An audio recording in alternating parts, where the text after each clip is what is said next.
Let's mic history को जानो। दिल्ली का पहला सुल्तान कोई बड़ा खानदानी रईस या शाही घराने का शख्स नहीं था, बल्कि ये गुलाम था। एक ऐसा गुलाम जो एक बार नहीं बल्कि दो दो बार बिका था। और हैरान करने वाली बात यह है कि ये गुलाम भला गुलामी से निकलकर बादशाह कैसे बन सकता है। लेकिन सच ये है कि दिल्ली का पहला सुल्तान कुतुबुद्दीन ऐबक वास्तव में एक गुलाम था। कुतुबुद्दीन ऐबक वो गुलाम मुस्लिम शासक था जिसकी बनाई सल्तनत ने भारत में 600 सालों तक यानी 1857 के गदर तक मुस्लिम शासन की नींव रखी थी। एक गुलाम से एक सुल्तान तक उसका सफर संघर्ष, युद्धों और कूटनीति से भरी हुई यात्रा है।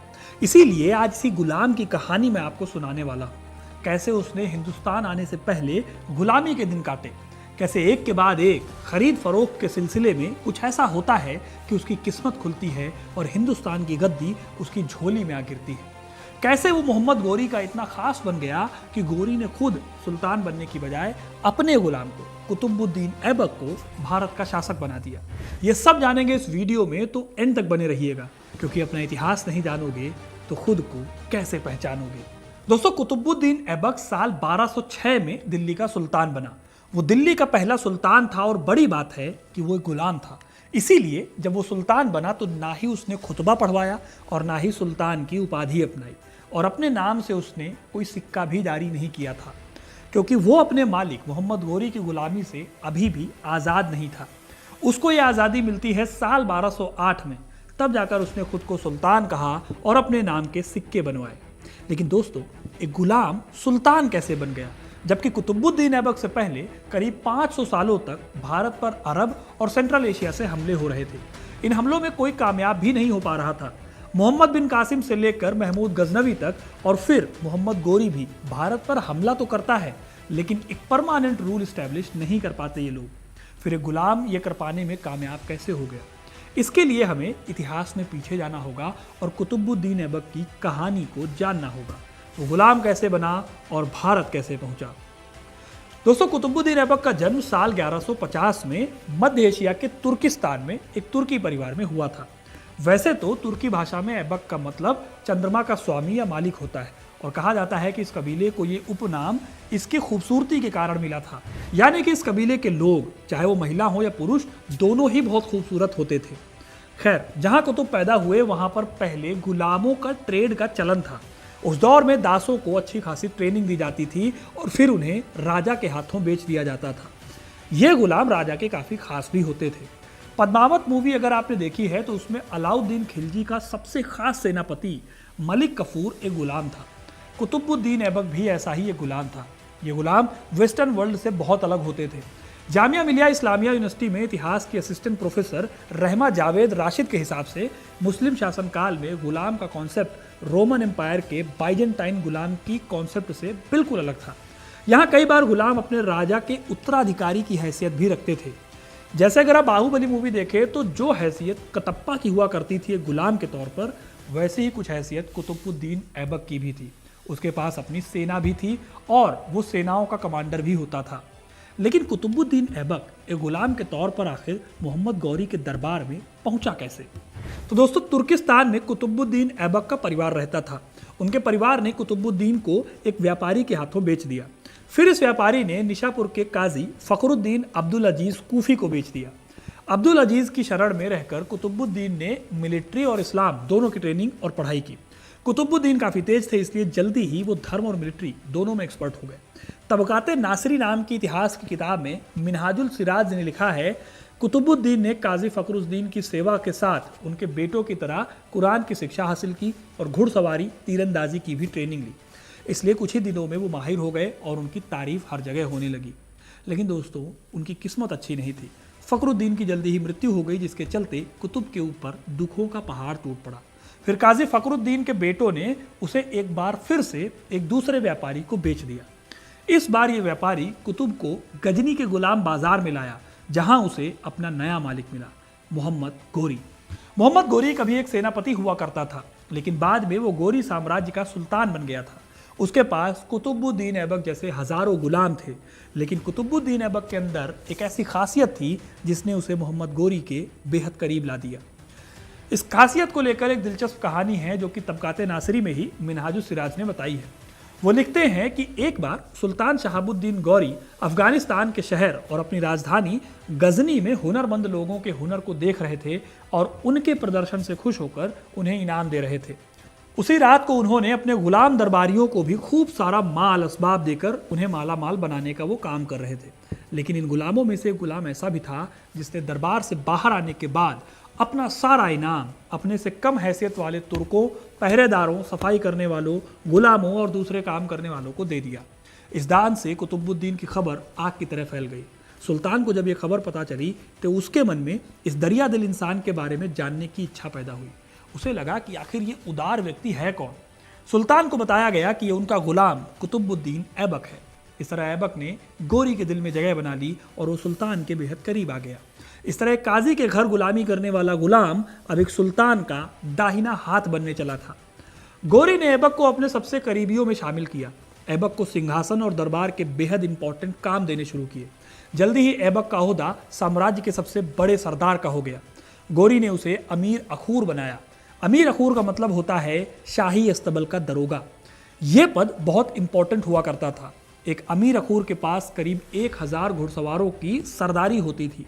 इस तरह से कुतुबुद्दीन ऐबक का प्रभाव बढ़ता चला गया। अपनी वीरता और अपनी वफादारी के चलते गोरी ने उसे अपना सेनापति बनाया। अब आप अच्छे से जानते हैं कि मोहम्मद गोरी लगातार हमले करता था। उसने मुल्तान, उच और लाहौर जैसे बड़े शहरों को अपना निशाना बनाया था और तराइन की दूसरी लड़ाई में पृथ्वीराज चौहान से भी लड़ाई लड़ी थी। इन सभी लड़ाइयों में कुतुबुद्दीन ऐबक भी उसके साथ खड़ा था। यही वजह है कि कुतुबुद्दीन ऐबक का कद लगातार बढ़ता चला गया। उसने गोरी की झोली में कई शहर गिराए थे। ऐबक ने 1193 में अजमेर और उसके बाद 4 हिंदू राज्यों सरस्वती, समाना, कहराम और हांसी पर विजय हासिल की और फिर कन्नौज के राजा जयचंद को चंदवार के युद्ध में हराकर दिल्ली को जीत लिया था। ऐबक के दम पर ही 1 साल के अंदर मोहम्मद गोरी का शासन राजस्थान से लेकर गंगा जमुना के संगम तक फैल गया था। यानी एक गुलाम के रूप में कुतुबुद्दीन को खरीदने का फैसला गोरी के सबसे सही फैसलों में से एक था। इसके बाद साल 1192 में जब तराइन की दूसरी लड़ाई हुई तब कुतुबुद्दीन ऐबक उनके सबसे खास सिपहसालारों में से एक थे। इस युद्ध में उसकी इंपॉर्टेंट भूमिका थी। तराइन की लड़ाई के साथ ही ऐबक को गोरी ने सभी युद्धों का अध्यक्ष बना दिया। दिल्ली और अजमेर के कब्जे के बाद ऐबक ने धीरे धीरे अपना प्रभाव बढ़ाया और मुस्लिम शासन को संगठित किया। साल 1206 में जब गोरी की मृत्यु हुई तो ऐबक ने स्वतंत्र रूप से शासन करने का फैसला किया और खुद को दिल्ली का पहला मुस्लिम सुल्तान घोषित कर दिया। एक गुलाम जिसे 2 बार बेच दिया गया था, जिसने अपनी काबिलियत और कूटनीति के दम पर खुद को दिल्ली के सुल्तान के दावेदार के रूप में खड़ा कर दिया था। लेकिन इस सुल्तान के लिए अभी भी एक बड़ा चैलेंज बाकी था।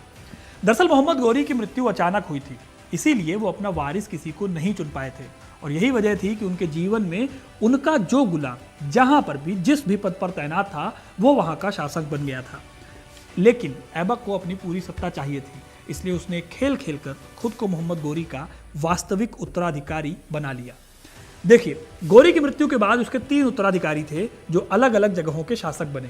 इन तीनों के नाम थे नसीरुद्दीन कबाचा जो कि मुल्तान का शासक बना, ताजुद्दीन यिल्दोज जो कि गजनी का शासक बना और तीसरा शासक था खुद कुतुबुद्दीन ऐबक।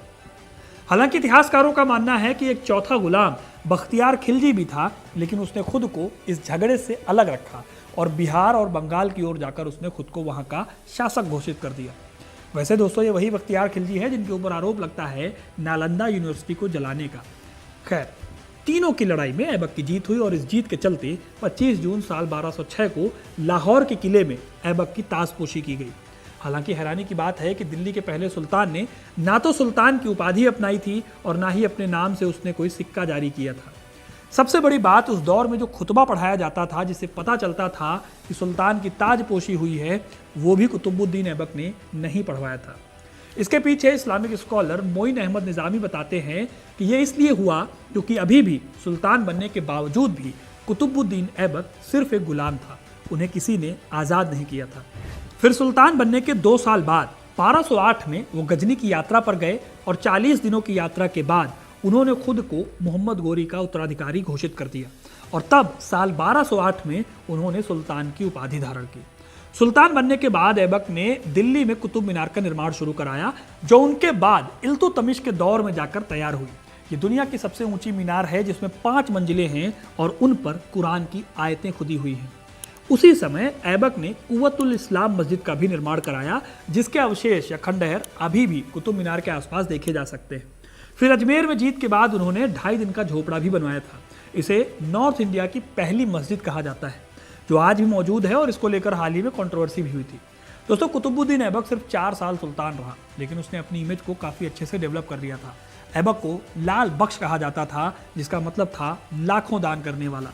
कहा जाता है कि दिल्ली में ऐसा कोई भी नहीं था जो ऐबक की दरिया दिली से अछूता रहा हो, लेकिन कुतुबुद्दीन बहुत दिनों तक रूल नहीं कर पाए और साल 1210 में उनकी मृत्यु हो गई।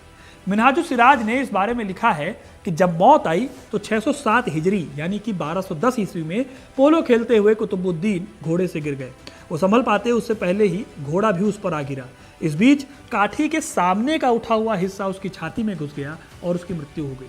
दोस्तों, कुतुबुद्दीन को फिर लाहौर में ही दफनाया गया। आज भी उनका मकबरा लाहौर में मौजूद है, जहां लोग उन्हें देखने ज़रूर जाते हैं। तो दोस्तों, ये कहानी थी एक गुलाम के सुल्तान बनने की, जिसने भारत में 500 सालों के मुस्लिम शासन की नींव रखी थी। उसका ये सफ़र आसान नहीं था, लेकिन उसने कभी भी हार नहीं मानी।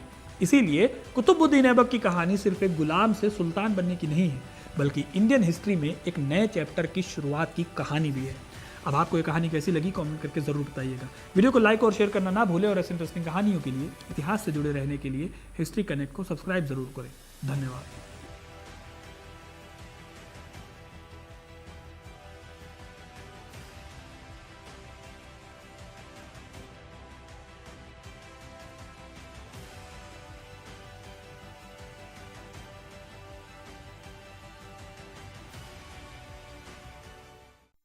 आप सुन रहे थे let's mind more than radio.